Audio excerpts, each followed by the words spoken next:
My name is Rhonda. I'm with the Resist US-Led War movement, and I'm part of the Resist NATO Coalition. Today, April the 4th, is the 76th anniversary of the founding of the North Atlantic Treaty Organization, more well known as NATO. 76 years after its founding, NATO promotes the military power of its member countries, most notably its imperialist leaders like the US, the UK, France, the Netherlands, Germany, and Canada. This comes in the form of supporting their sanctions and military exercises, as well as cyber warfare and mass surveillance. NATO also lobbies for the increased engorgement of military budgets and spending of its member states. Despite the stated purpose of NATO being to guarantee the freedom and security of its members through political and military means, it is truly the US at the helm of NATO. The US has access to any NATO military base across the globe. The US also acts as the primary decision maker for NATO missions, therefore having the power of NATO's member states at its fingertips for imperialist ventures. Without this power, the United States would not be the main imperialist military aggressor in the world.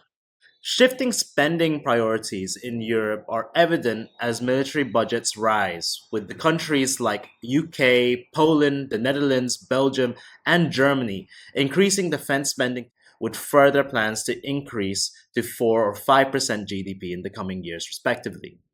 While the cost of the 2025 NATO summit in Europe is expected to reflect this surge in defense investments. While NATO claims to be for ensuring the security of Europe, the true goal of this alliance is to militarily unite the US and European countries to serve the interests of US imperialism. Since 2021 signing of the NATO 2030 strategy, all of the US's historic enemies since the Cold War have been named as primary enemies of NATO.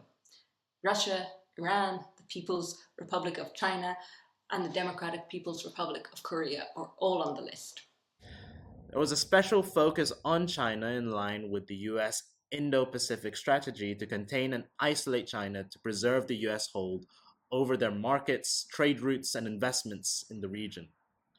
NATO strengthened its unequal partnerships with nations in Asia and the Pacific, having them commit military funding to their proxy war in Ukraine and further integrate their militaries to serve US strategy. The Resist NATO Coalition will be converging in The Hague this June to unite our people's struggles against NATO and US-led war and call for the building of a just peace, winning self-determination, livelihood, genuine development, food, housing, and land for the world's people.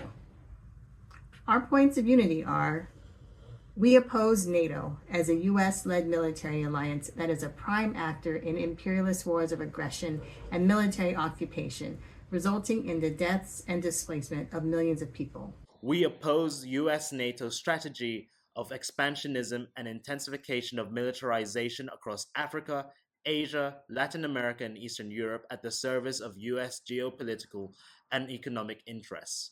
We oppose US-NATO strategy of security through war, of counterterrorism, counterinsurgency, and mass surveillance. We support the right of peoples and nations to self-determination and sovereignty, and their right to resistance against imperialist aggression. We support a just peace through resolving the root causes of armed conflicts, allocating resources not to the war industry, but to serve people's needs. Join us to resist NATO. Join us to resist NATO. Join us and resist NATO. Join us to resist NATO. Join us to resist NATO.